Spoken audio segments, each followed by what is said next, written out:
도와주래 엄한도 여태케 답스테. Marvel's What If is swimming in a sea of comic book history and a multiverse jam-packed with characters, but in the 6th episode titled What If Kahhori Reshaped the World, they introduce a fresh face, Kahhori, voiced by Devery Jacobs, who was created especially for the show, much like Echo. Kahhori is a young indigenous girl from the Haudenosaunee Confederacy who lives in pre-colonial times. Unlike others who got tweaked from their comic versions, Kahhori is a brand new creation. This episode ticks all the right boxes that make What If such a hit. It ties into the MCU we all geek out over, and also spins a tale we've never seen before. If the rest of the season keeps this up, we're in for a treat. So in this video, we will dive into the story before exploring what Strange Supreme is doing here and what Kahhori's real powers and abilities are. So let's begin, shall we? But before we go into our explanation, we have a very small request. If you like our content, please support us by subscribing to our channel. This is a small click for you, but for us it means a lot. Thank you, and let's begin.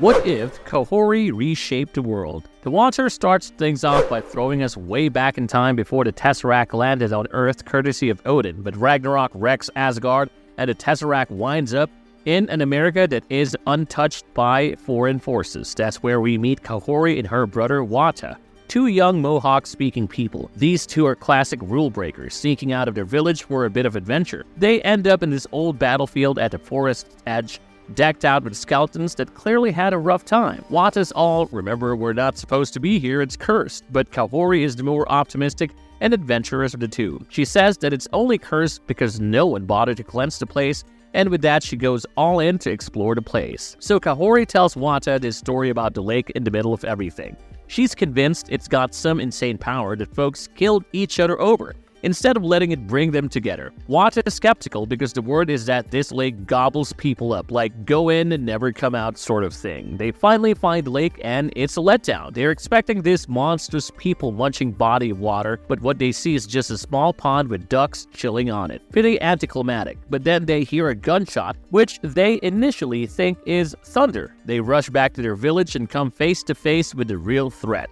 White guys who meant business, and by business I mean killing the natives left, right, and center and burning their village, that kind of thing.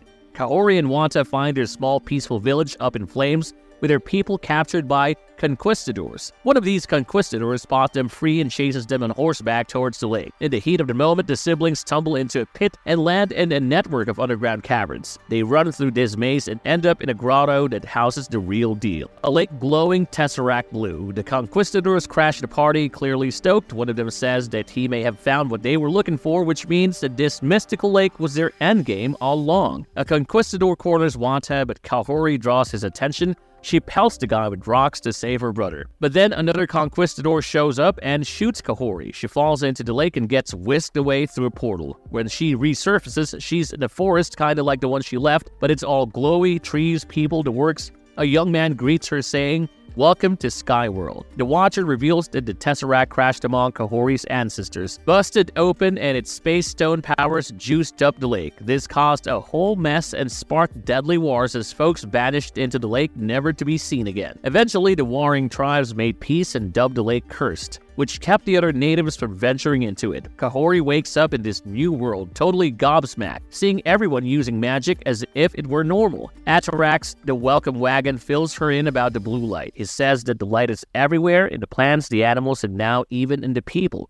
Kahhori's like, cool story, but I gotta bounce back to my village. My brother and our people are in trouble.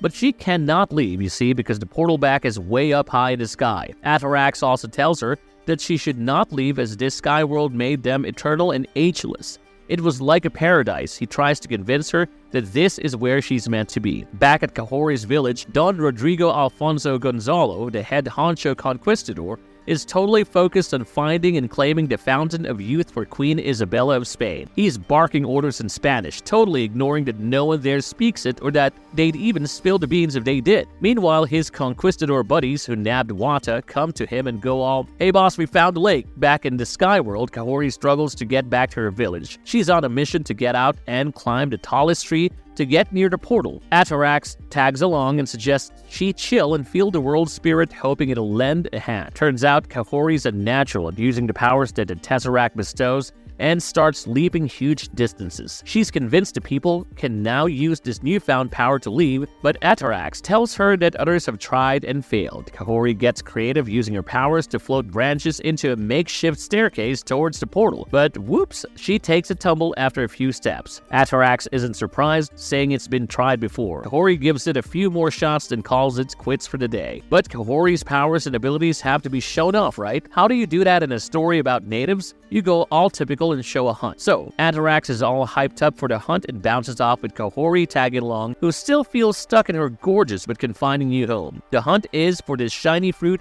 of these massive buffalo-looking creatures. Atarax tells her that there's no reason to worry because no one nails it on their first go, but Kahhori, now totally in sync with the land's vibe, jumps right in. She ends up outrunning the whole pack and, with her fresh powers, flips one of these beasts, which showers the fruits everywhere. Back in the cavern, all the conquistadors except Gonzalo dive into the lake because they think they're about to hit the immortality jackpot. Instead, they get sucked under. Gonzalo, missing the obvious, blames the tribe and orders them shackled for a trip to Spain because, colonial logic, the sucked-down conquistadors pop up in Skyworld, spot a party in the distance, and decide to crash it because that's the obvious thing to do when you're the bad guy. I guess. Kahhori sees them and goes into defense mode. She defends the bullets and disarms the white men with her powers. Atarax tries to cool things down and aims for a chat, but Kahhori's done with this happy-go-lucky crap, especially when she spots one of the conquistadors wearing Wata's necklace. That's the last straw. Her anger and frustration hit the roof. Kahhori fires up and tells the Skyworld people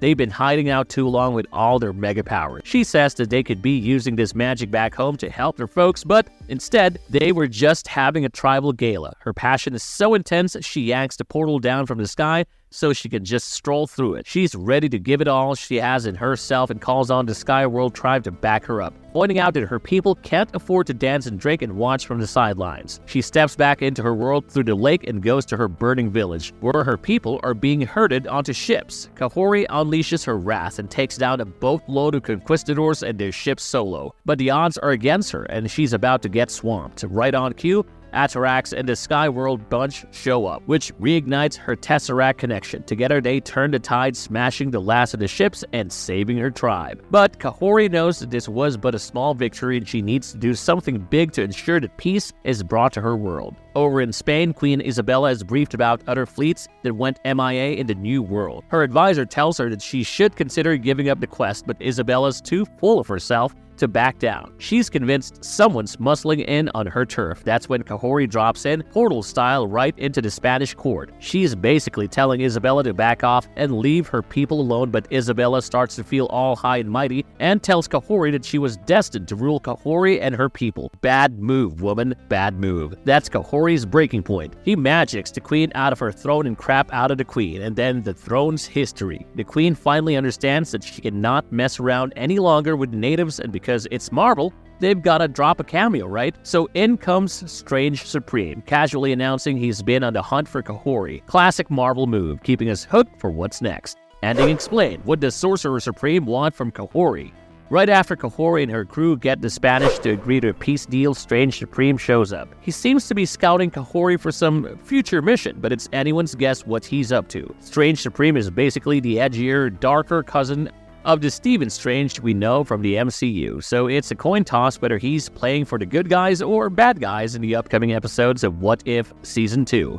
Something big is definitely shaking up the multiverse, especially after that twist in Episode 5, where Captain Carter gets yanked to another reality, i.e. Earth 1602 in the 17th century, where Peggy meets Wanda Merlin, and this event catches even the Watcher off guard. The season finale is called What If Strange Supreme Intervened, so it looks like they're setting the stage for some serious action, with Strange bringing Kahhori into the mix. Back in Season 1's finale, Strange Supreme and the Watcher teamed up to trap Killmonger and Zola in a pocket dimension. Their Infinity Stone-fueled battle could have ripped reality apart, so Strange took on the gig of keeping an eye on these bad boys and what's left of his universe. He seemed to be on a redemption arc, but now it looks like something's changed with Strange. He's been hopping around the multiverse, which could mean he's left his post guarding those villains. It's possible the Watcher doesn't even know Strange is out and about, The big question is, what's Strange's new plan and how does Kahhori fit into it?